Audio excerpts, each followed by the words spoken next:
नमस्कार। आज हमारे सामने है रश्मि त्रिवेदी की हिंदी किताब जीतना है तो जिद करो। हम्म। ये कोई एक पूरी नॉवल जैसी नहीं है, बल्कि इसमें अनुभव हैं, छोटी कहानियां हैं, कविताएं हैं, इन सब का एक संग्रह है। बिल्कुल। और इन सब को जो एक चीज जोड़ती है वो है जिद। हाँ, बिल्कुल। तो आज हम इसी किताब के सार को, इसके एसेंस को समझने की कोशिश करेंगे।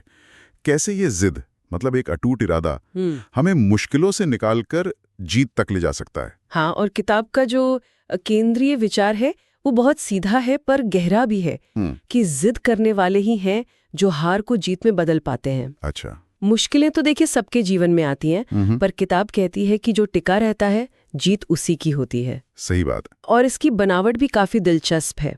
छोटी छोटी कहानियां, कविताएं और हर एक जीवन की अलग सच्चाई दिखाती है। हाँ, और कुछ कहानियां तो सच में सोचने पे मजबूर करती हैं। जैसे एक कहानी है एक तलाकशुदा महिला की।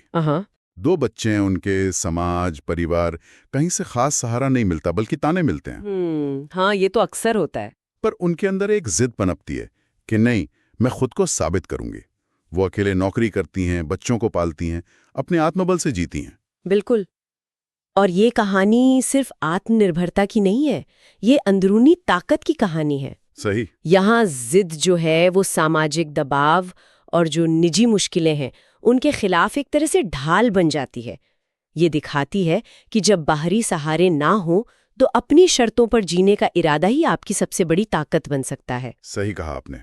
ये एक अंदरूनी लड़ाई की मिसाल है। अच्छा, अब एक दूसरी तरह की चुनौती देखते हैं, बाहरी हालात। हाँ। एक कहानी है छोटे शहर के गरीब लड़के की। अंग्रेजी नहीं आती उसे ठीक से, पर सपना आईएएस बनने का। बड़ा सपना। हाँ, और लोग मजाक उड़ाते हैं कि भाई ये तेरे बस का नहीं है, कहाँ तू और कहाँ आईएएस। और यहाँ जिद जो है वो बाहरी सीमाओं को तोड़ने का एक औजार बन जाती है। जैसे गरीबी हो गई या भाषा की कमी, इन सब को पार करने का जरिया। मतलब वो हार नहीं मानता। बिल्कुल नहीं। कहानी में है कि वो कई बार असफल होता है लेकिन लगा रहता है और फिर 5वें प्रयास में सफल हो जाता है। अरे वाह। तो ये दिखाता है कि असफलताएं जो है वो सफर का हिस्सा है, अंत नहीं। उसकी जिद ही उसे हर हार के बाद दोबारा खड़े होने की हिम्मत देती है। मतलब फोकस कमाल का है। क्या बात है।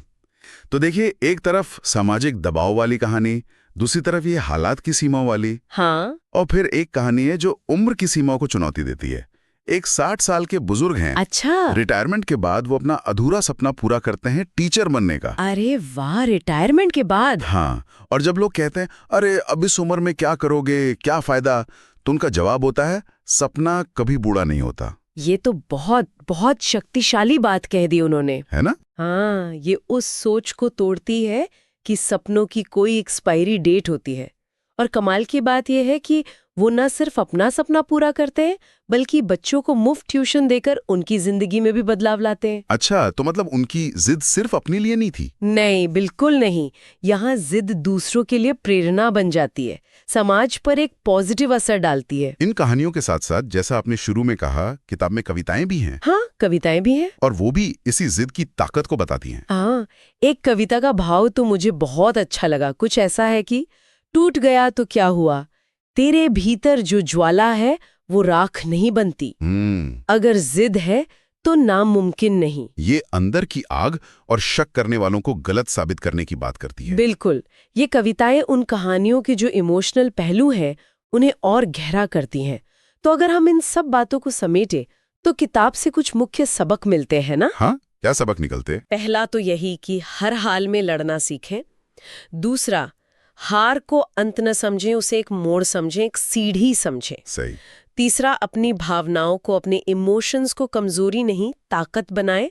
और चौथा, सबसे जरूरी शायद, कि सपनों को उम्र या हालात के बंधन में न बांधें। बिल्कुल। और ये सिद्धांत सिर्फ किताब की बातें नहीं है। नहीं नहीं, इन्हें तो जीवन के किसी भी क्षेत्र में लागू किया जा सकता है, चाहे वो पर्सनल गोल्स हों या प्रोफेशनल चुनौतियां। सही बात है। जिद का मतलब यहाँ सिर्फ अड़ियलपन या नेगेटिव वाला हठ नहीं है। नहीं, बल्कि अपने लक्ष्य के प्रति एक गहरी, एक अटूट निष्ठा है, एक पॉजिटिव डिटर्मिनेशन है। तो कुल मिलाकर जीतना है तो जिद करो हमें यही याद दिलाती है कि ये जो दृढ़ संकल्प है या जिद है, यही वो चिंगारी है जो निराशा को उम्मीद में बदल सकती है। हाँ, ये बताती है कि हमारे अंदर अक्सर हमारी सोच से कहीं ज्यादा ताकत छिपी होती है। बस उसे जगाने की देर है। बिल्कुल सही कहा। और इसी नोट पर एक सवाल शायद हम सोचने के लिए छोड़ सकते हैं। हाँ जरूर। कि वो कौन सी ऐसी जिद है जो शायद किसी के अंदर कहीं दबी पड़ी है, जिसे अगर ठीक से जगाया जाए, सही दिशा दी जाए, तो वो कुछ असाधारण हासिल करने का रास्ता खोल सकते हैं।